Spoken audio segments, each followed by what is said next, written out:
I got 10 years to fill a stadium, but only 2 minutes to fill your cranium.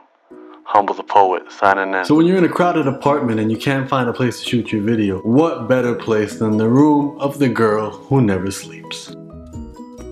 What can I say about Waris Ahluwalia? He's just dopeness. He's an actor and he's been in major films directed by Spike Lee and Wes Anderson. He's even in a commercial for American Express. On top of that, he's also a model, and he was the main model for a big campaign from The Gap. And if that wasn't enough, he's also a very successful designer of jewelry, and he has his own line of teas. Not teas. Teas. And I'm not talking about no grocery store teas. I'm talking about the kind of tea you can only get at them fancy stores. We gotta pay like $400 for a pair of socks. This guy's just doing everything right. But what I appreciate the most about him is the fact that I kinda, sorta, maybe in a tiny little bit look like him. People are posting pictures of him and tagging me all the time. And I ain't mad at that. Cause dude is dripping in swagoo. And if a couple pretty girls wanna mistake me for him, you better believe I ain't gonna correct them. Last year I got to work with him on a film titled Beardo Boys. And by work with him I mean I was in the film for about 13 seconds and he's like a main character in the film. And we don't actually share any scenes together. But we did get to chat and he's an awesome dude. And like me and other creators, he just wants to bring his ideas to life. And like me and other creators, he deals with a lot of criticism from people both within the Desi community and people from the outside. But that comes with chasing your dreams. You'll never be successful if you try your best to make everybody happy, because you can never successfully make everybody happy. So I woke up yesterday to a tag from Waris on Instagram. After attending an art festival in Mexico City,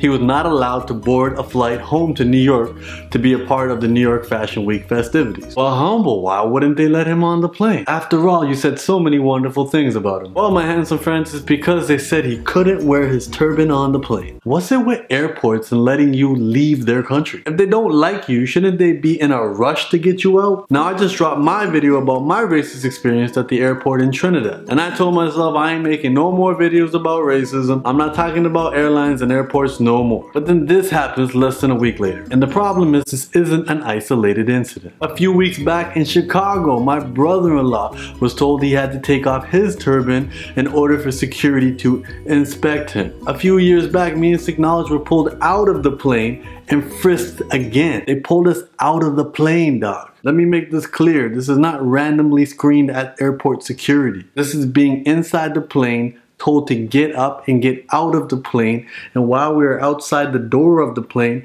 they are searching us again with a lot of frightened white people looking on. And this problem isn't exclusive to people with turbans. My hijabi mommies go through this bullshit on a regular basis as well. And let's also make it clear, this isn't an issue of people who don't have enough education. It is about this big pot. And in this pot, you put some fear. And then you add a pinch of hate. You mix that up with some media bias, and now you got a full-blown pot of ignorance. Or as I like to say, ignorance. But humble, you made a video about this already. Didn't that fix all the problems in the world? Unfortunately not, my handsome friend. And I didn't think making one video was gonna change the world. As I said in that last video, the goal is not to spread awareness, nor get people to feel sorry for me or anybody else. Because you're wonderful people, and if you're watching this, you're already an amazing person who doesn't need to be made aware of much. Not like those other oxygen-wasting numbnuts. These videos are here to show you that we can take those not-so-pleasant experiences and turn them around and find something worthwhile and wonderful from them. And in this case, that worthwhile and wonderfulness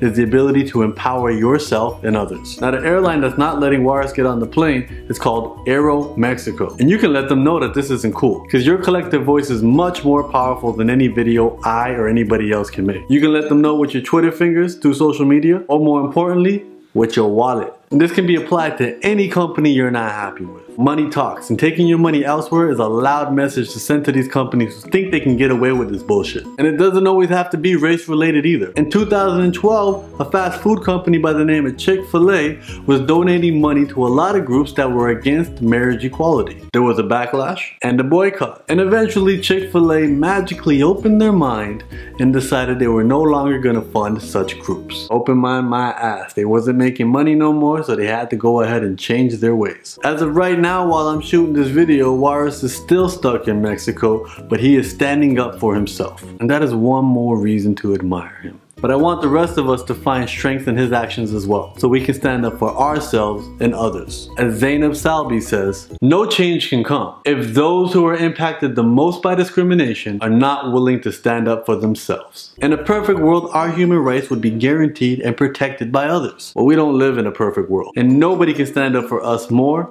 than ourselves. Thank you so much for watching. As always, please comment, rate, and subscribe if you like the way I think and the things I say. Do check out my books, Unlearn and Beneath the Surface. They're both available on Amazon, Barnes & Noble, anywhere else that sells books online, as well as my website, humblethepoet.com. Here's a family picture for you.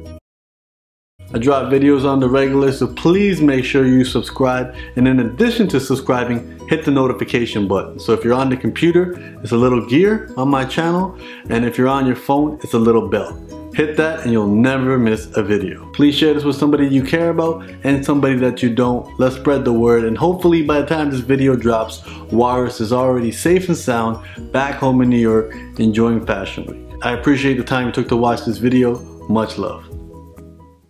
Listen, I figured I was missing. I ain't love myself enough to make decisions, girl. It was compliments you fishing for. What I was wishing for, you'll never know. It's not like you ever could, not like I ever did, to say what's in my head. In life it ain't always fair, curveballs they come when we standing still. And I didn't wanna write a song, but I wanna right or wrong, so just learn these words and sing along.